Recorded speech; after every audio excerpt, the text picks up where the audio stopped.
Hi guys, MrRoflWaffles here. This is not a guide for you to just unlock the basic Pack-a-Punch on Voyage of Despair. Instead, it's a way to make every Pack-a-Punch location active at all times, and therefore remove the moving of the PaP. It saves you a huge amount of running on this map, because you'll never have to go run over to a Pack-a-Punch location, check where it is, and then run over to the other spot and actually use the damn thing. Instead, it's going to be everywhere at all times, and you'll always be able to use it. It's fantastic. The way this is going to work involves several prerequisites, and I've already made videos on several of them, so there's a lot that I can simply refer you to other guides for. The links will be in the description down below. Things that you need to do in your game include the following. Activate the Sentinel artifact at the back of the ship. Then activate all 4 Pack-a-Punch pedestals so the Pack-a-Punch will become active in one of the positions in your game. You also want to start spinning the box for the Kraken, and once you've got yourself a Kraken, you're going to want to get to work on upgrading it.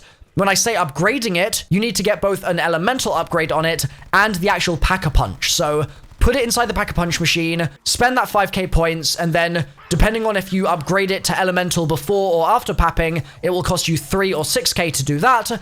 The standard process applies there. I'll have a link in the description down below, like I said, for the guide on how to get an elemental Kraken. I believe this works with any elemental upgrade, although I've had the most success with corrosive and with fire. Ice did not work for me when I tried it, but that might have just been ice being a little bit buggy. But if you use corrosive or fire, I know this will work because it worked in my game. Real quick, I also want to apologize for the theater footage being a bit weird here.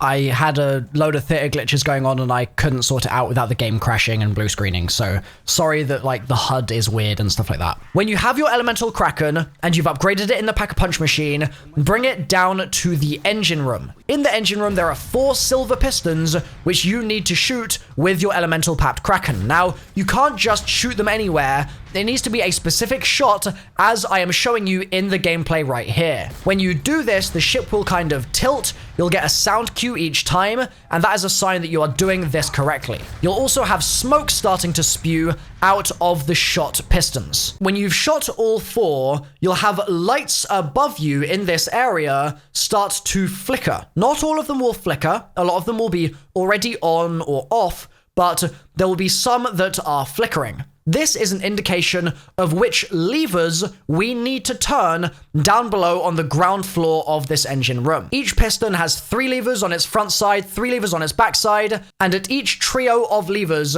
you just need to look up, look at which lights are flashing. It could be all 3, it could be just 1, and then turn the corresponding lever once. When you've done this for every single flashing light in this area, and there'll be like more than sort of 5, 6 of these things, because you've got essentially 3 possible levers on both sides of each piston. When you've done that all, you're going to want to go into the turbine room, so that's basically the room in the back here, and on your right there'll be a switch that you can hit. If you've correctly turned each lever which corresponds to each flashing light, you will have a sound cue play. Oh merde. The alarm is a good thing, oui?